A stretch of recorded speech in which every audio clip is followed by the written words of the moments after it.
बिहारी गोपीजन वल्लभ गिरिवरधारी। जय राधा माधव कुंज बिहारी गोपीजन वल्लभ गिरिवरधारी।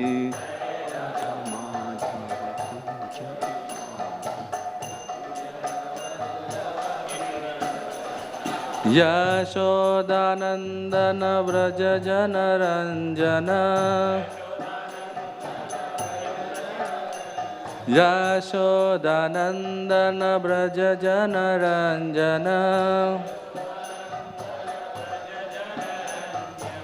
यमुना तीरावनचारी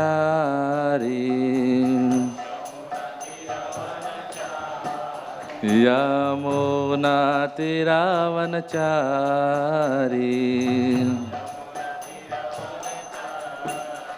जय राधा माधव कुंज बिहारी गोपीजन वल्लभ गिरिवरधारी।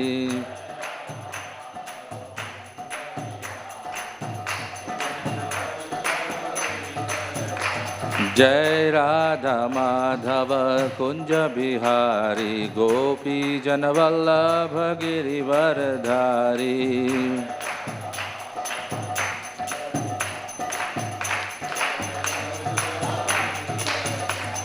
यशोदानंदन व्रज जनरंजन यशोदानंदन व्रज जनरंजन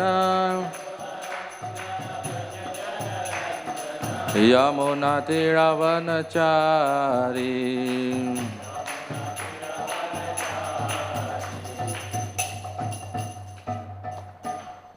जय ओम विष्णुपाद परमहंस परिव्राजकाचार्य अष्टोत्तरशत Shri Srimad his divine grace Abhay Charanaravinda Bhaktivedanta स्वामी श्रील प्रभुपाद की अनंत कोटि वैष्णव वृंद की ग्रंथराज श्रीमद् भागवतम की ताई गौर प्रेमानंदे। ओम नमो भगवते वासुदेवाय।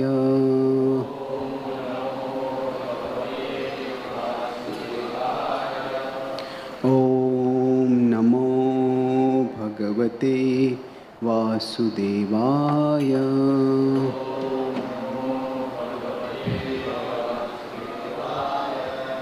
ओम नमो भगवते वासुदेवाय।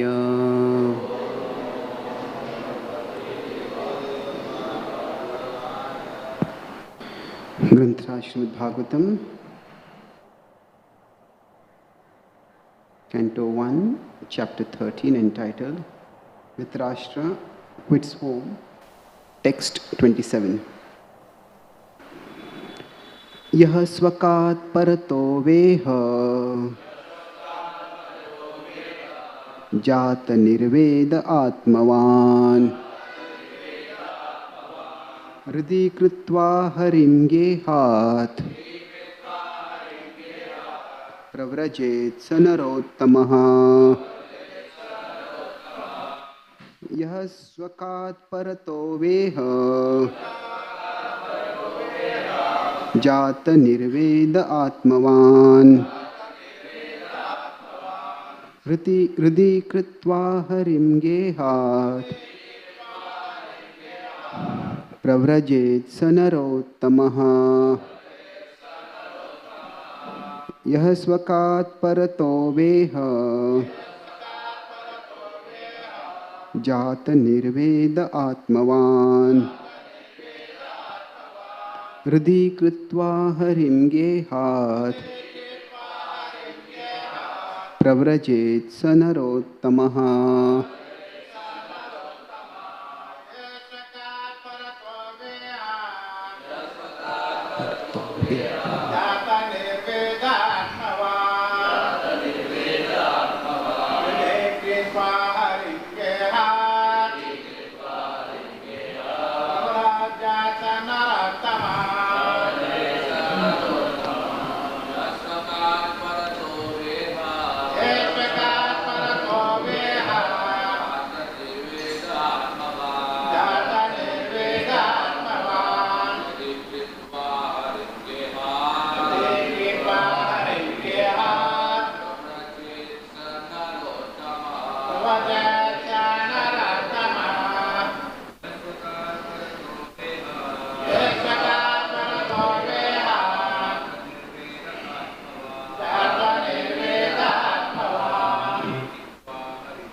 Vaishnavis. Yaha, anyone who swakat, by his own awakening, paratah va, or by hearing from another, iha, here in this world, jata, becomes, nirvedaha, indifferent to material existence. Material attachment. Atmavan, consciousness.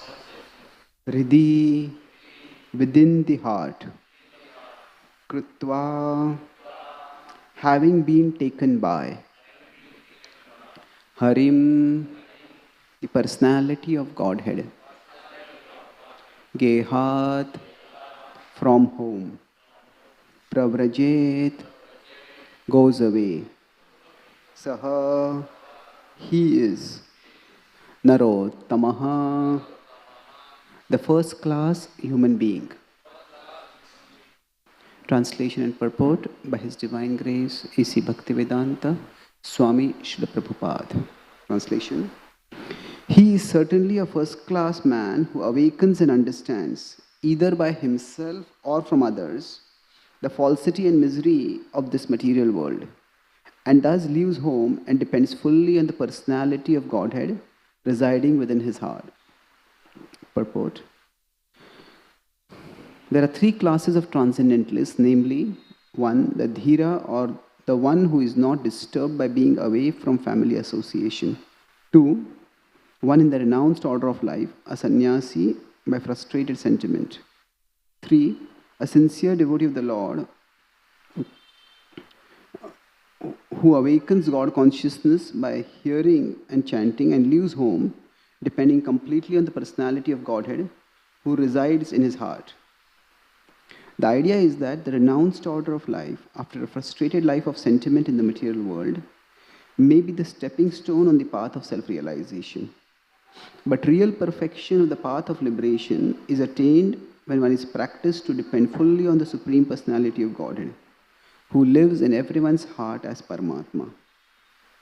One may live in the darkest jungle alone out of home, but a steadfast devotee knows very well that he is not alone.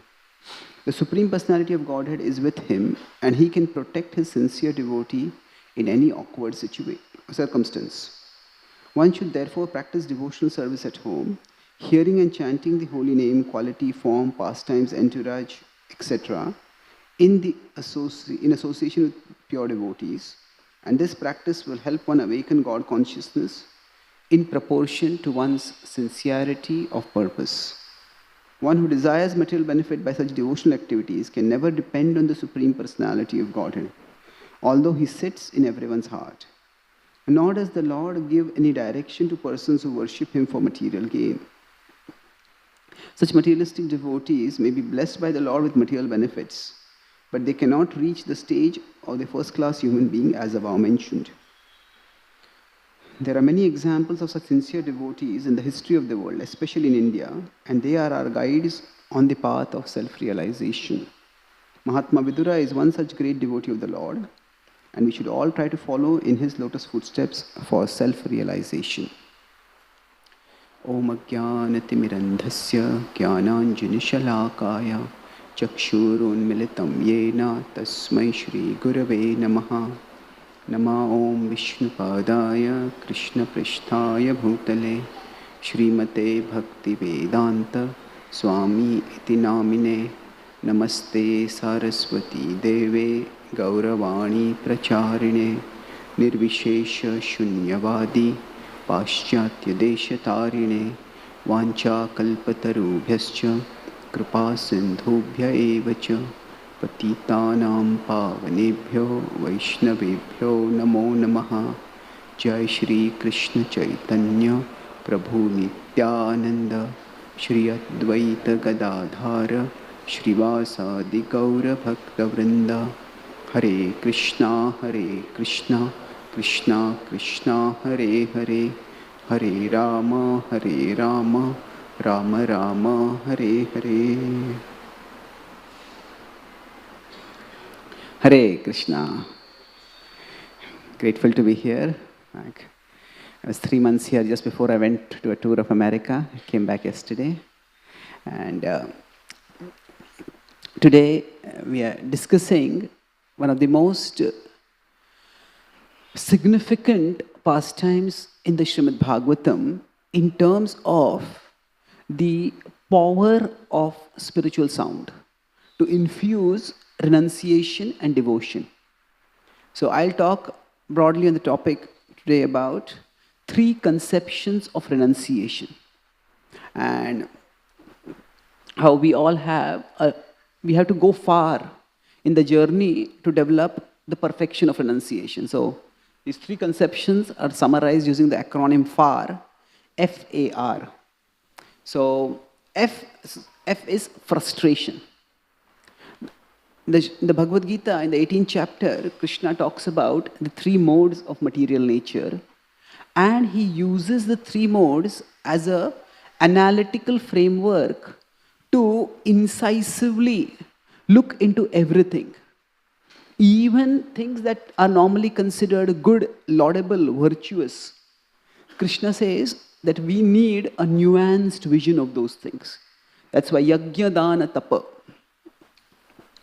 sacrifice, austerity, charity, these would normally be good. But Krishna says, no, they can also be in the 3 modes. And similarly, renunciation can also be in the 3 modes. Tyaga, tribheda, Krishna talks about in the 18th chapter. Now, basically, the point is that we human beings have intrinsically a divided existence. We are spiritual beings residing in material bodies. And while that is the condition of all living beings, but non-human living beings do not have the capacity to perceive their spirituality. I consciously use the word non-human beings. Previously, I would have used the word subhuman. But nowadays, with the egalitarian culture, they say, why should other living be considered lesser? Why subhuman? So why non-human? Sometimes the more politically correct word is more than human world. Not just non-human, more than human world. So the idea is, this comes from a Judeo-Christian anthropocentric worldview, where the existence of all other life forms was considered simply just a backdrop for the central drama of human redemption through Jesus Christ. So animals had no significance at all. And that's why if you consider the pendulum, it is going from one extreme where the animals had no significance to now animals have the highest significance. So that's why the subhuman world, if you use the word subhuman, that's considered offensive to animals. So it's a non-human world. So what happens is, we humans have the capacity to seek something more than what the material body and what the material world offers. And that is why we feel a sense of discontent that constantly gnaws at our existence to different degrees. So, because of this, sometime or the other, we may seek something beyond the world. And that is where renunciation comes in. So now when I'm talking about these 3 conceptions of renunciation, the first is frustration. Normally, our desires are directed towards, even captivated by, the objects of this world. And we keep seeking them. But sometimes we just don't get them. And when we don't get them, we experience frustration. So we could say if we again consider pendulum, frustration is the opposite of infatuation. When we are infatuated, obsessed, captivated by something, and I want it now. And when I don't get it, then I get frustrated.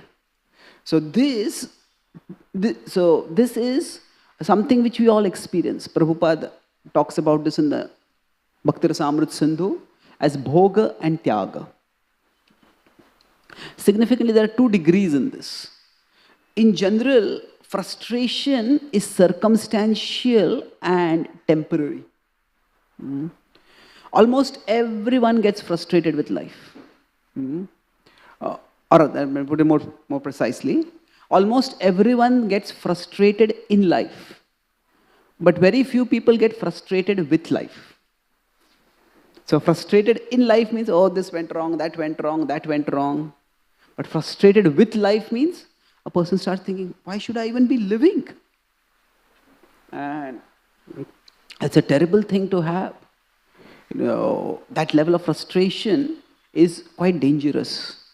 And in fact, the ethos of human autonomy, that we are the makers of not just our destiny, but we are the makers of our conception of life, of our conception of the meaning of life.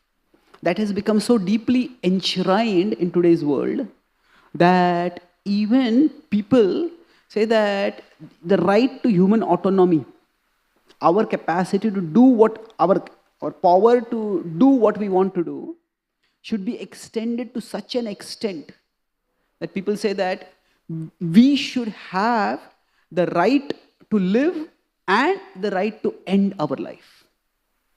So Germany was the first country in the world which legalized the right to commit suicide. So the idea is that you are your own master. If you want to live, you should live. If you don't want to live, you should commit suicide. So there was a case in America. This has not been adopted. America is highly polarized between the right-wing Christians and the left-wing liberals. So there was a generally in America it is the right-wing people who are more nationalistic and assertive of their country's stature and glory. So they go into defense and they fight. Many of these war veterans, we from the rest of the world's perspective, we see how America goes and does regime change wars and creates trouble like they did in Afghanistan. But it's not just trouble for the rest of the world, it's for America also. So many of these war veterans, they often have lifelong traumas. So there was this veteran who called, so these veterans are so traumatized, there are special helplines for them. That, so they were so traumatized, he called a helpline. And when he said that, I'm so depressed. So he happened to be a complete right-wing person. And the person who was on the helpline was a left-wing person. So the left-wing person suggested to him, if you're so traumatized, why don't you commit suicide? I can help you in that. And he was so enraged. He said, I come here to help. And he says, I'm offering you help. So the value system is so conflicted. So the left-wing person thinks that, okay, if you're unhappy in life, what's the point of living? And then it led to a huge scandal, and that person was suspended, and they said that now we have to investigate. They're going through the log of all the calls that come on helpline. How many people who call for help are actually offered help in the form of consolation and strength, and how many are offered help in the form of, okay, you want to commit suicide, we'll help you in that. So they're investigating that. So the point is, frustration itself is quite common, but it is one thing to be frustrated in life, it's another thing to be frustrated with life. And that is far more dangerous. And this second phenomena is happening more and more in today's world. That not just frustration in life, but frustration with life. That's happening because overall, the hype of the world's pleasures is so much greater than normal. Yes, the sense objects in this world always look attractive, but they are hyped up much more in the world, to the media today. And then the anticipation and expectation of pleasure becomes so high. Anticipation means I'm going to get it. Expectation means I'm entitled to it. I deserve it. So the anticipation and expectation becomes so high that when it doesn't come through, person starts feeling, what am I even living for? So the very rationale for existence, as they say, raison d'etre, the very purpose why I'm living, that becomes thwarted. Why should I live at all? So it's we've from the Indian perspective, we think America is all materialistic. Well, yes, but more and more in America, they are calling this as the arising of the post-material values. So post-material is not non-material. Post-material is not spiritual necessarily. Post-material culture means people are not primarily worried about basic material things. Like food, clothing, shelter. These will be taken care of. Post-material things, okay, what more in life? I want some meaning, I want some purpose in life. They may not turn to spirituality for that, but they want meaning and purpose. And somebody may find their meaning and purpose in their career. Somebody may find the meaning and purpose in our relationship. And if these get frustrated, and they think, what is the point even of living? So at least when there are material values, people are conscientious about protecting their life. But post-material values, if life doesn't have meaning, what is the point of living? It becomes like that. And that's why euthanasia, voluntary ending of one's life, that's what I talked about, the right to commit suicide, that they rephrase it as dying with dignity. That their idea is that if I don't want to live, if I'm unhappy, if I'm terminally sick, if the quality of my life is poor, what is the point of living with such indignity? Let me end my life. So dying with dignity. So that's frustration with life is quite common. So it's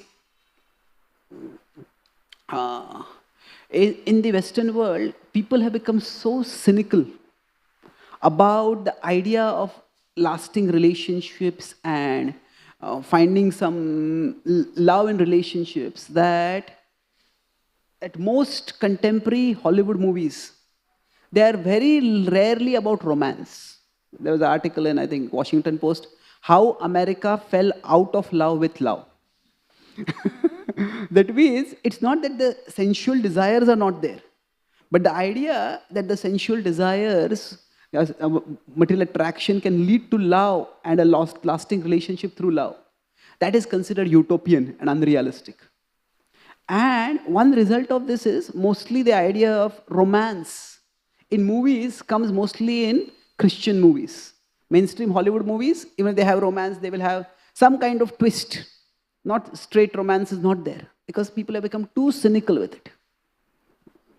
And that's why relationships are also very unsteady.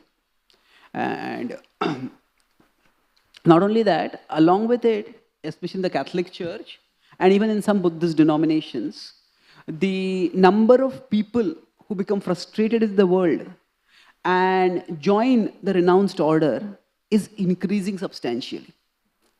But interestingly, at least in the Catholic Church, it is the number of women who are becoming nuns is far greater than the number of men who are becoming priests.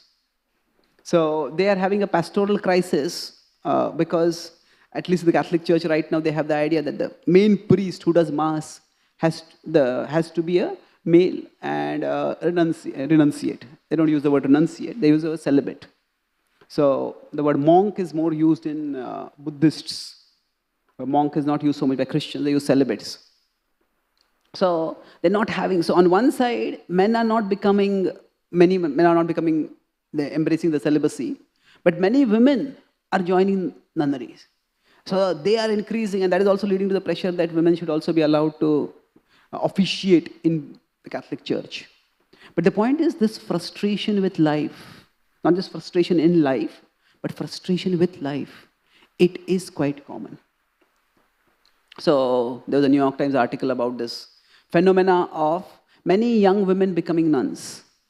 And the problem with this is that it's not so much that they're attracted to Jesus or to God as they are frustrated with relationships, frustrated primarily with men.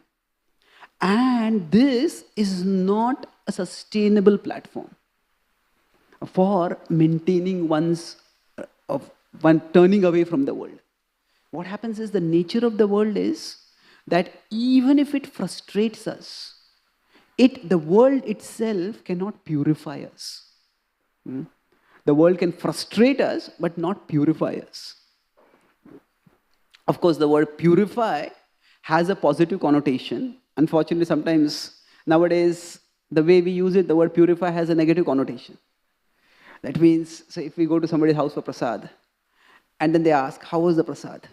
And if we say it was purifying, they will get alarmed. What happened? Was it not cooked properly? Did it not taste good? so actually, so purifying somehow has got that connotation of being very difficult, austere, unpleasant, but good. So it is unpleasant but beneficial, so tolerate it, accept it. But purifying doesn't have to be like that. Purify basically means that our lower desires, those impure desires, they start disappearing. So frustration is more that the lower desires are not being fulfilled. But purification is that the lower desires themselves get removed. So they're two different things. Frustration is more external cause, and purification is more of an internal change. So related with this frustration itself is the second thing. That is aversion. So I was talking about the acronym FAR, FAR. So A is aversion. Whereas frustration is more circumstantial and short-lived. Aversion is much more lasting and deep-rooted. Interestingly, both have something in common. In both, one's driving emotion is still related with the world. That it is, this particular thing is so difficult to get, it's so troublesome, just forget it. That's frustration. Aversion is more deep-rooted. So aversion involves not just annoyance or irritation, but anger or even hatred. And this is terrible.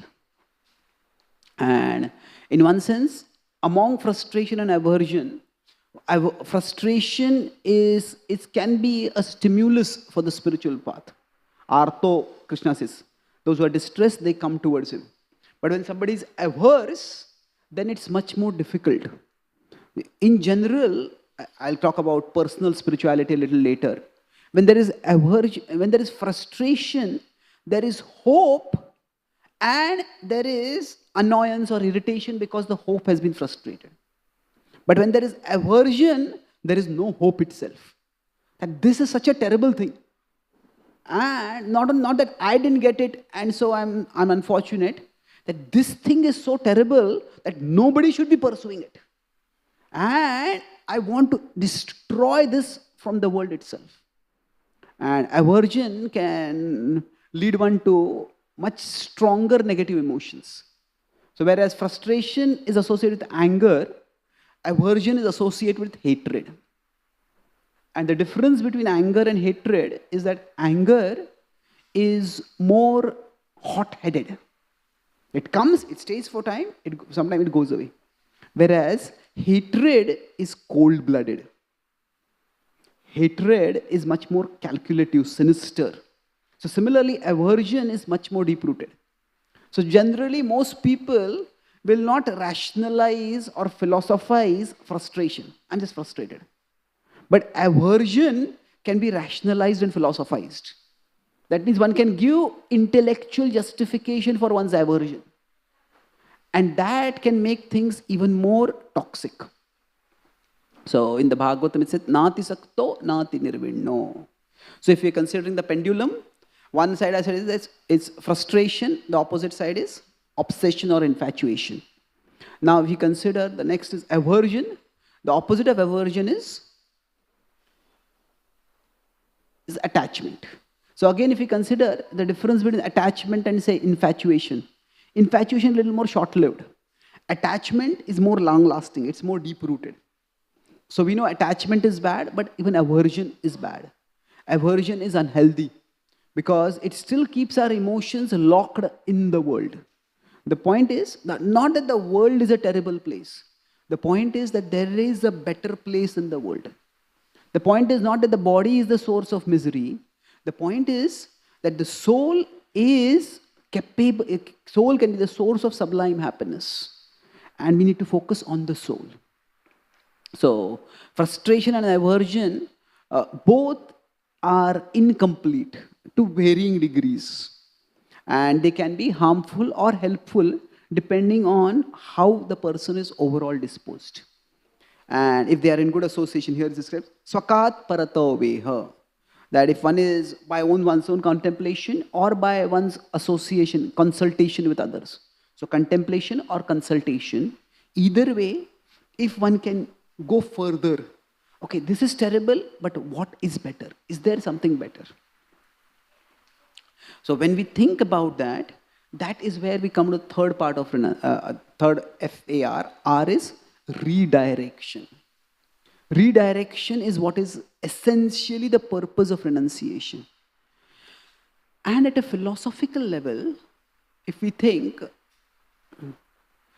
or even a psychological level, even a philosophical level, that when we feel, oh, this is terrible, the very fact that we think something is terrible suggests that there should be something better.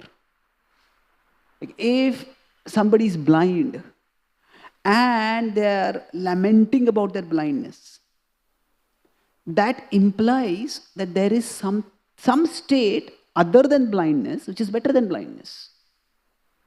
If there were no state other than blindness, then a person wouldn't think about blindness as bad. They won't lament the blindness because that's the way things are, isn't it?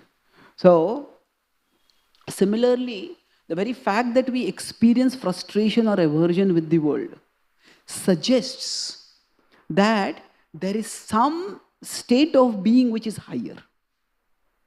Now, we may not know how to attain that state, where that state is, but without that inkling, without that clue, without that hint, without that sixth sense that there is something higher, one will not feel frustrated. And if we feel frustrated means, okay, there is something better, there should be something better, and I'm not experiencing it. So, redirection involves two things. When we redirect, we seek and we believe. Now, some people try to black and white differentiate between, say, dharmic religions and Abrahamic religions. And they say the Abrahamic religions are all about believing, whereas the Vedic dharmic religions are all about seeking. It's not that simple. Generally, any sharp categorization of complex realities, it's best to treat it with suspicion. Because reality is very complex. Yes, there is definitely a greater emphasis on seeking than on believing in the Vedic tradition. That's why Athato Brahma Jigyasa. Arjuna is asking questions. And Krishna also urges Arjuna to deliberate and decide. Krishna doesn't talk about commandments in the Bhagavad Gita. So in that sense, it's true that there is a greater emphasis on seeking. However, seeking itself requires believing. Because when we are seeking, we are already believing that there is something worth seeking. Otherwise, why would we be seeking also? Like if somebody is digging for gold under the ground, they have to be digging, but while digging, they are already believing that there is gold. Otherwise, why would they be digging? So seeking requires believing. So this redirection means, okay, I want to look for something beyond this world. But that requires the belief that there is something beyond this world that I'm seeking. And within that, so I talked about 3 conceptions of renunciation. Now I'm elaborating on redirection. In redirection, there could be broadly 3 aspects. The first is detachment. Now, detachment is different from aversion. If we consider there is attachment, there is aversion. Two sides of a pendulum. Detachment is in between. So attachment means strong positive emotions. Aversion means strong negative emotions. Whereas detachment means no strong emotions. I'm detached from this. That means I'm not emotionally fixated in this. So detachment is what the broad attitude needs to be for somebody who seeks something beyond this world. And we see this Krishna talking about it repeatedly. He says about asakta, not asakta, but asakta, virakta, anasakta, detachment. So there's raga and dvesha, and there is vairagya. So vairagya, you could say it also includes vaidvesha. That there is also absence of aversion, not just absence of attachment, but also absence of aversion. And here, when Vidura is instructing Dhritarashtra, so Vidura has instructed Dhritarashtra many times in the past. Unfortunately, none of those instructions work. Sometimes, it said Vidura is the example of how strong speech cuts the illusion of conditioned souls. Well, yes, and maybe not. Because Vidura's speech was strong throughout the Mahabharata. So it is not just strong speech cuts, strong speech at the right time cuts.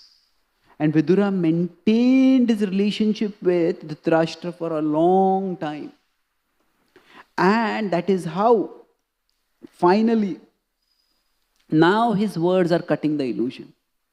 So there are times when Dhritarashtra would get frustrated with the Duryodhana. Duryodhana would again and again come up with some shenanigans, come up with some crazy ideas, some machinations about how he will gain the kingdom. And Dhritarashtra would oscillate. Oh, no, there's no need to do this. Oh, if you want to do it, you can do it. And sometimes he would get frustrated. When Krishna came as the Shanti Doot, and Krishna spoke, within a few minutes of Krishna speaking, Dhritarashtra was convinced. And Dhritarashtra said, okay, Shiva, I don't need to be convinced. It is my son who doesn't listen to me. So please speak to him and make him see sense. And that is why later, when the whole effort for the Shanti Doot fails, the Krishna's attempted peace fails. Actually, it all fails because of Duryodhana's insolence, his arrogance, his obstinacy. Now, most of us know, what did Duryodhana say when he rejected Krishna's peace proposal? Does anyone remember? Yeah?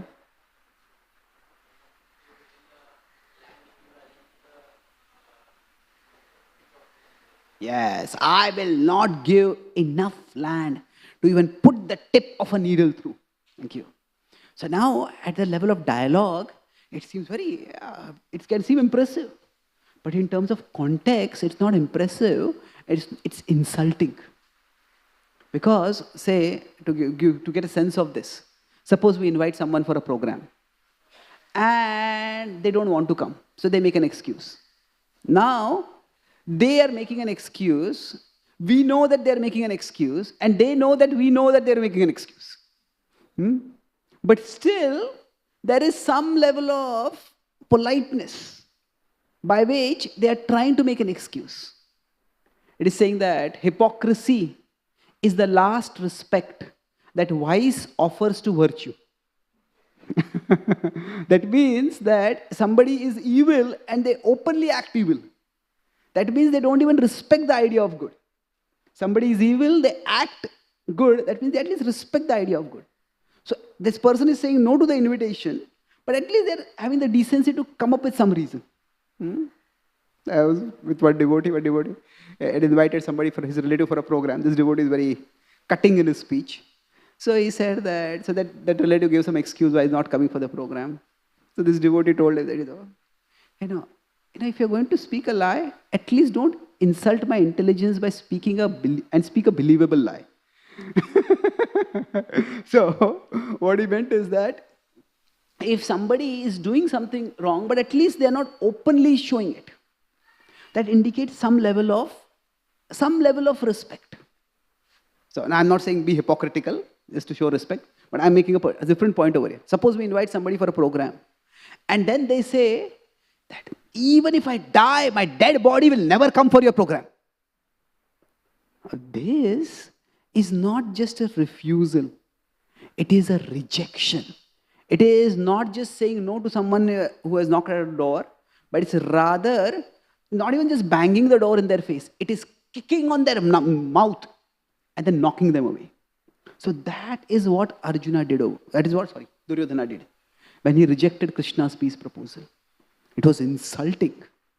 And then when Krishna was departing the next day, Krishna turned to all the Kuru members, Kuru elders. Oh, Kuru elders, all of you have seen Duryodhana's shamelessness and the king's helplessness. All of you have heard the king admit in public that Krishna deliberately uses the word king over there. All of you heard the word king admit in public that he has no control over the sun. All of you know who is the cause of this war and who will be responsible for the destruction of the Kuru dynasty. So, this is a detour, but I'm making the detour for a particular reason, this incident.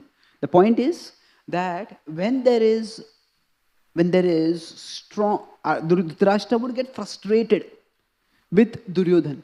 But that frustration was not strong enough to lead to detachment. So because the emotions were still involved, there's frustration, and then again there was infatuation, obsession. How can I displease him?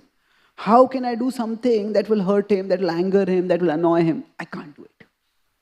So, but finally, when the Duryodhana has been killed, when all his sons have been killed, at that time, what has happened is, now there is not much time for, not avenue for those emotional attachments to stay. And that is how he will move towards detachment. So emotions, generally, they stay for a long, long time. And all the more so if the object which is triggering our emotions is there in front of us. It can be attachment, it can be aversion. But when that object is irreversibly removed from somebody's life, as happened to Dhritarashtra when Duryodhana was killed, then there is no more a chance for him to direct his emotions in that direction, and that's how he becomes open for something higher. So that's detachment. And although Prabhupada refers to this verse, talks about Narottama, Pravrajeta Narottamaha. So Narottama is the best among human beings. So anybody who stops pursuing worldly pleasures or who stops making the pursuit of worldly pleasures as the primary purpose of their life, that person is considered elevated. Because they're thinking something higher. Pravrittiresha bhutanam nivrittistu mahafalam. The Manusmriti says that pravritti, pursuing worldly desires, that is the esha bhutanam, that is the way of all living beings. But nivrittis tu mahafalam. Those who can turn away from this, from the pursuit of worldly pleasures, they can get a greater result, mahafalam. So here, Vidura, through his strong words, is directing Dhritarashtra towards nivritti now. And he will come to detachment, but in detachment also there are multiple levels.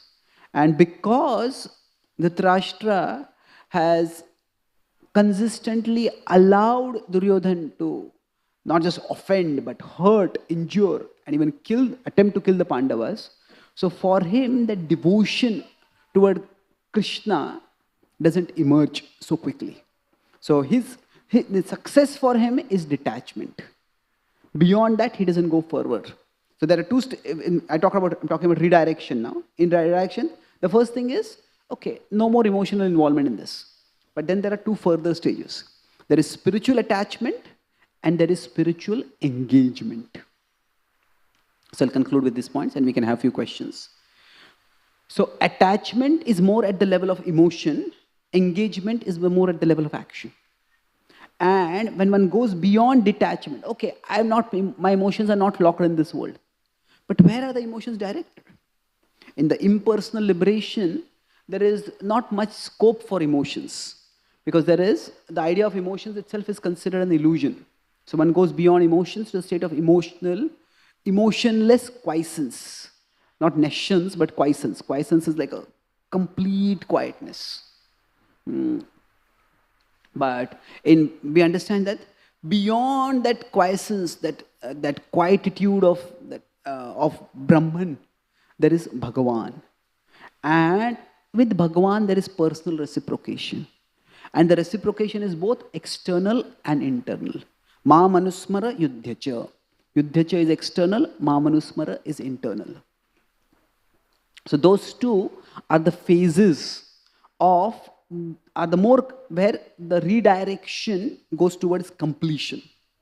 And that is when this redirection attains its completion, that's when a person becomes Narottamaha. And in this, there is, if Krishna talks about asakti or virakti, asakti and virakti in the 6th chapter or the first 6 chapters quite often. Similar words, be detached, nissanga. But from the 7th chapter, the first verse itself, Krishna's mood and emphasis changes. The very first word is Mai Asaktamanaha, 7.1. That is the phase going from detachment to spiritual attachment. And so Krishna talks about the development of spiritual attachment, interestingly, through the practice of yoga. Mai Asaktamanaha Partha, Yogam Yunjan Madashraya, Asamshayam Samagram Mam, Yatha Gyasasi Tachrunu. So yoga involves, at least the way Krishna talks about it, involves activity. He's talking about bhakti yoga over there. So karma yoga can actually take one from frustration and aversion towards detachment. But karma yoga itself cannot take one further. One needs to go further, then towards spiritual attachment and spiritual engagement, as bhakti yoga is required. Now, in this, as I said, attachment is internal, engagement is external. So which comes first? Do we develop attachment to Krishna and then we do engagement in Krishna's service? Or do we engage in Krishna's service and we develop attachment? Yes. Actually, it is yena kena prakarena mana Krishna niveshe. Whichever works. In general, engagement is easier. That's why Krishna in 12.8 to 12.11, when he talks about multiple levels of bhakti, he says, if you are attached to me, your mind and intelligence will be immersed in me. Mayavesh mano yemam yukta mayevamana adhatsva may buddhim niveshaya nivasishyasi mayeva ataurdham na samshaya. Krishna says, if you have that attachment, then it's not that you will attain me. He says, you are already in me. You are already living with me. But then if you don't have that attachment, he says, you develop the attachment by the practice of sadhana. Atachittam samadhatum na shaknosi maisthiram abhyasa yogena tato mam ichchaptum dhananjaya. And then he says, if you can't do that also, if you cannot focus on, you cannot sustain focus sadhana for a long time, then he says, next thing, abhyasepya samarthosi matkarma paramo bhava madarthamapi karvani kurvan siddhim avapsyasi. So mat karma, karma is engagement. So in one sense you could say it's hierarchical, that there is the highest is spiritual attachment. But if we can't have spiritual attachment, then we strive to develop spiritual attachment. If we can't follow the process for developing spiritual attachment also continuously, then have spiritual engagement. So in that sense, we can say that spiritual engagement comes first, spiritual attachment comes afterwards. However, it's not just linear and hierarchical. It's also cyclic. Because the highest devotees, the gopis for example, are not just having spiritual attachment. They are having also spiritual engagement.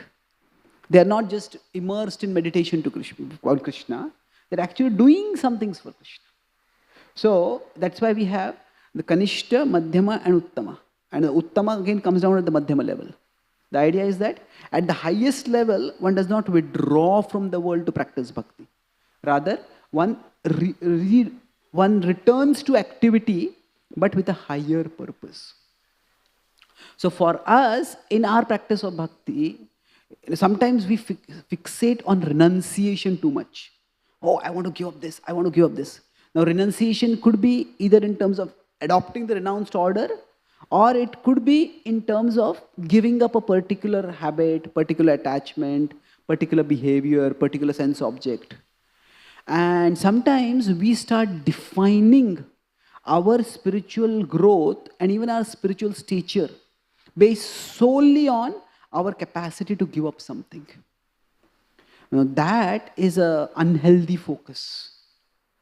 That is the unhealthy parameter for defining ourselves of a spiritual growth. Because none of us know how deep-rooted the impressions are.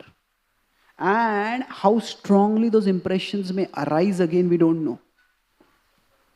Say, by our practice of bhakti, we might be able to give up a particular behavior, particular indulgence. But then we think, oh, I gave this up, therefore I'm advancing. But then sometimes it is just that suddenly the desires start coming and we may get swept away. So we are in the bhavasagar, we are in the ocean of material existence. And slowly we are, in one sense, moving towards the coast of eternity, the shore of eternity, beyond which we will go into the ocean of devotion. But while we are moving toward the shore of eternity, sometimes strong waves may come.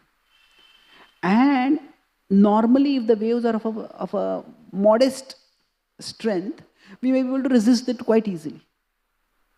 But just as what exactly causes which wave to be how strong, it's not so easy to detect that. One of my close friends has done his PhD in ocean dynamics, marine science. So he said that we can detect when a tsunami-like wave comes, usually there is some earthquake or something like that has happened. But if there are 10 waves, they're all of different amplitudes. Exactly why, which wave was of high amplitude? It's very difficult to discern.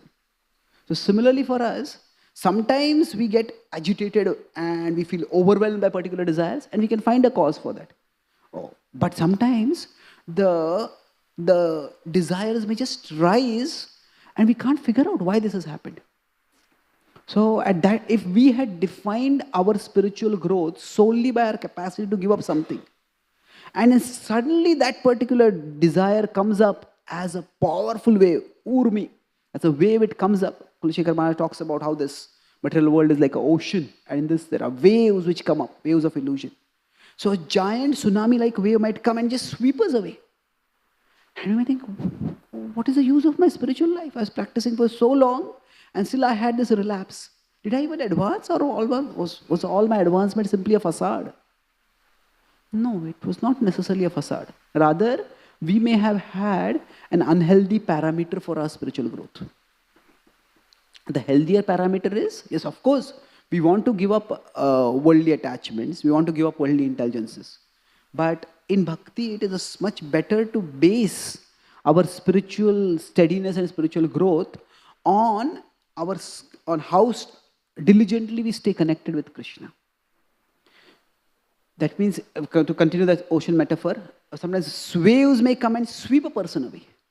Now, even if I plan, no, I won't be swept away by any wave. But if a wave is far bigger than what I am, what can I do?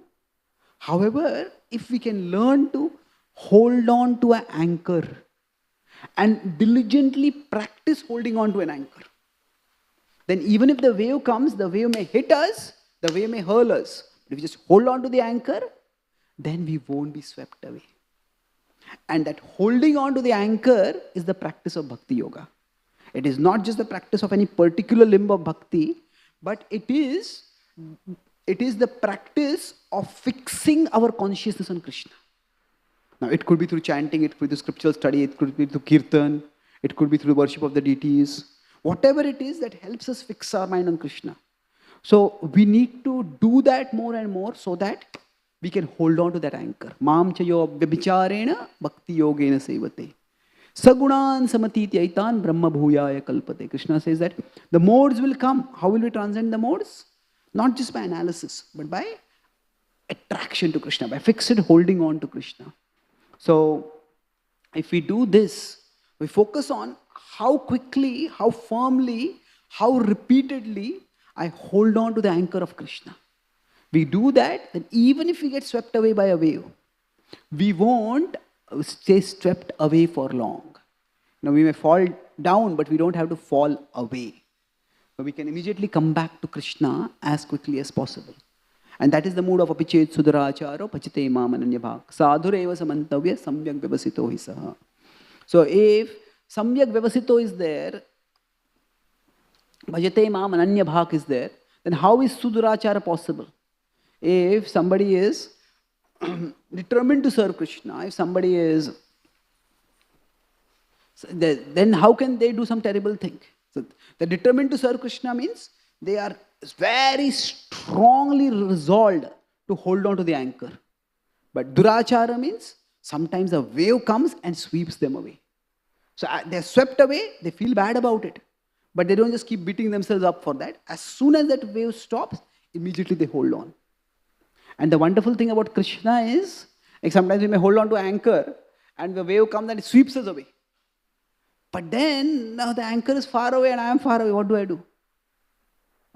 Krishna is like the anchor who extends throughout the material ocean. So we may be swept away from the anchor, but wherever we may be swept away, Krishna is there also. We just need to hold on to that anchor again. So whether it is through spiritual attachment, whether it is spiritual engagement, somehow or the other, whatever it is, sometimes we feel like practicing bhakti and so we practice bhakti. Sometimes we practice bhakti and then we feel attraction to Krishna. Whatever it is, somehow hold on to that anchor. And if we focus on that, then the unnecessary emotional energy that gets dissipated in, oh, will I be able to renounce? Should I renounce? Oh, I couldn't renounce. I renounced, but I had a relapse. All that wasted emotional energy and unnecessary emotional agony that we go through, we can substantially decrease that. And we can steadily move towards immersion in Krishna, towards what the Bhagavad talks about, Narottamaha, becoming the best of human beings by fulfilling the purpose of human life, by being completely immersed in love for Krishna, both through spiritual attachment and spiritual engagement. So I'll summarize.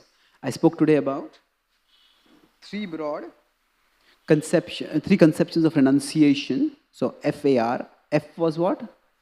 Frustration. So I talked about many things, how because the hype of material enjoyment is so high in today's world, many people get frustrated, not just in life, but with life. So how in Hollywood there are hardly any romantic movies because people have fallen out of love with love. How people are, especially young people, especially young females they're so hopeless about relationships that they are choosing to become nuns. Not in the huge numbers, but still significant numbers, more than what was 20, 30 years ago. So frustration is not renunciation because one's emotion is still caught in the world. So frustration is just the opposite of obsession.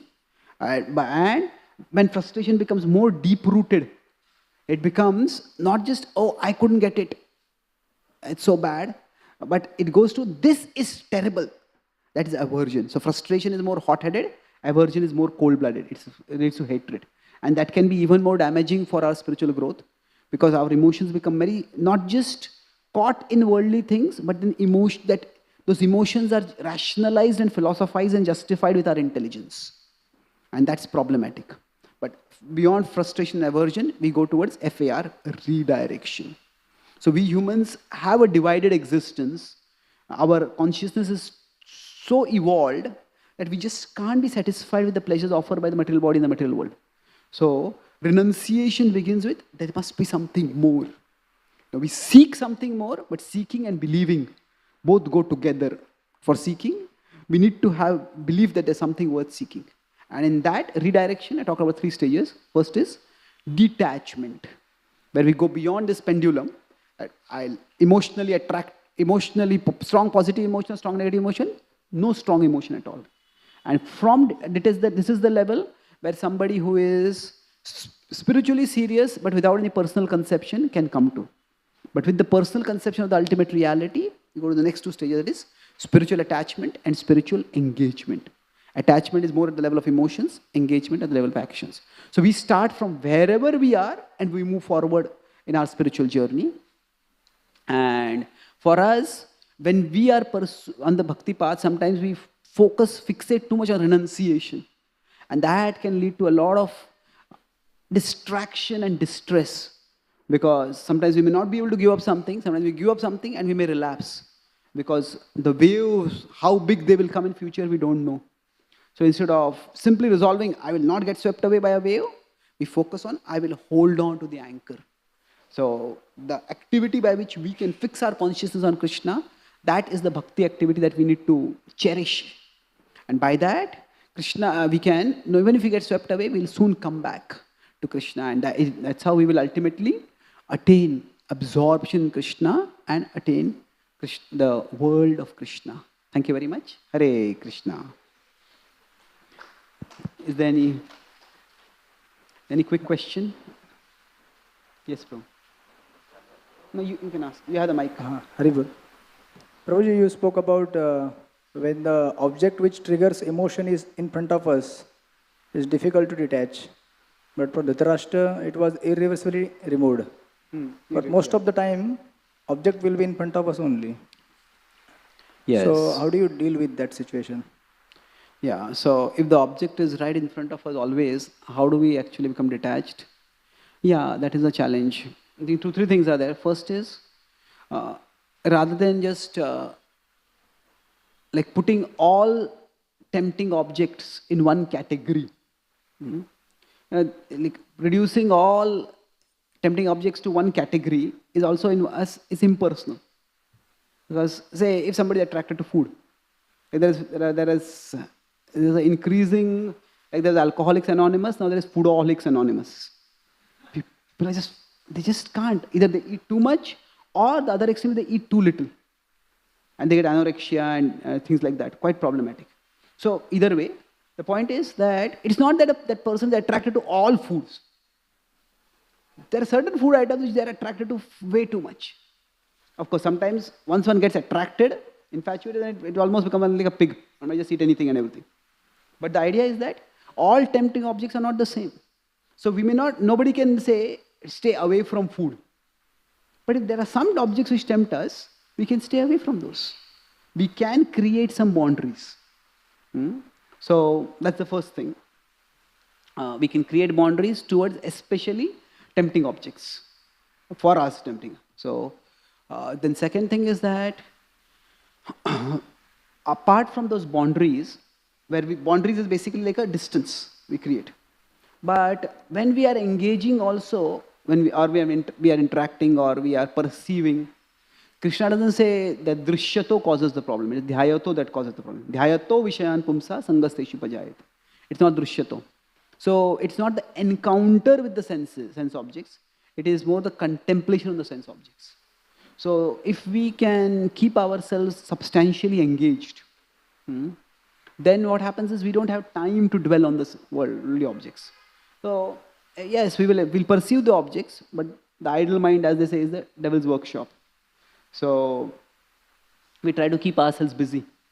That also helps in minimizing the effect of the perception. And of course, ultimately, we need to spiritualize our vision. That these are all objects. In bhakti, it's not just that these objects are not meant for my enjoyment because they will lead to distress. Actually, bhakti is everything attractive comes from Krishna is meant for Krishna. So if we develop that vision, seeing the Krishna connection, then the attachment the attachment for our selfish purposes or our self-centered purposes will decrease. Thank you. Yes, bro. I will ask you.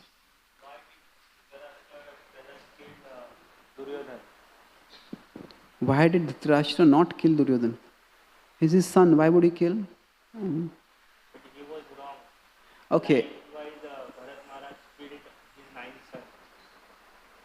Okay, why did Dhritarashtra not kill his son? Well, nobody suggested killing, because that is, for a father to kill his son is quite a strong thing to do. But Vidura, based on the omens, when Duryodhana was born, he said that this son is likely to be devilish. So abandon him. He didn't say kill him, abandon him. So he was not ready to do that also. He was too attached. So attachment basically prevents us from doing what is right. Killing may not have been right. Of course, if somebody becomes brutal, then it's a different thing. But for him it was so attached that he was not ready to even displease him, leave alone kill him. Just because of the attachment. Okay, thank you. You had a question? Yes. Prabhuji, you discussed about aversion, that point. It will not be helpful for taking up spiritual practices. How that connection I could not understand, because frustration leads to taking up something higher. But aversion can also lead someone to, because he's already frustrated and developed hatred towards material objects or material things. Yeah. It's a...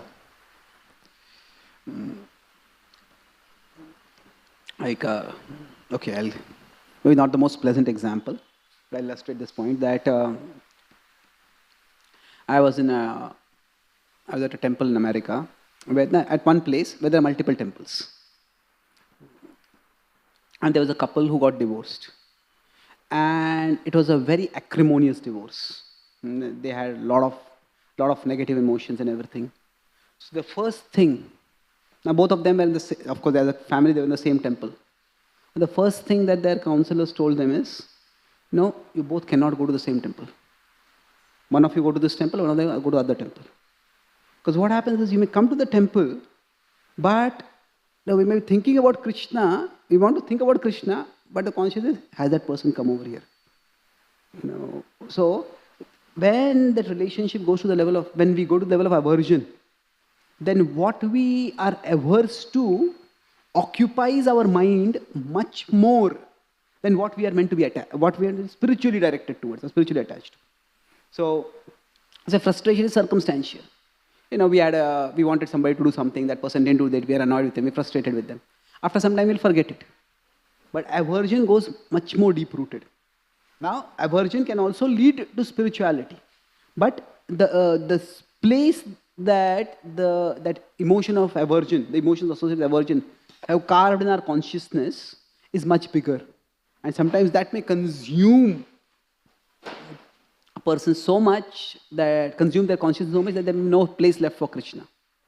Or Krishna can come only when the object of aversion is not there. Otherwise, that person, Krishna cannot just come in over there. So that's why aversion can be more problematic. If somebody can go beyond the aversion, then so aversion can be a launching pad for devotion also. But it's like, if a missile is to be launched, if there is dry ground, solid ground, it's easier. If there is marshy ground, it is much more difficult. So aversion is almost like marshy ground. Our emotions get consumed by the object. Okay. Thank you. So thank you very much. Grantraj Srimad Bhagavatam ki, Srila Prabhupada ki, Gaur Bhakta Vrinda ki, Gaur Premanand.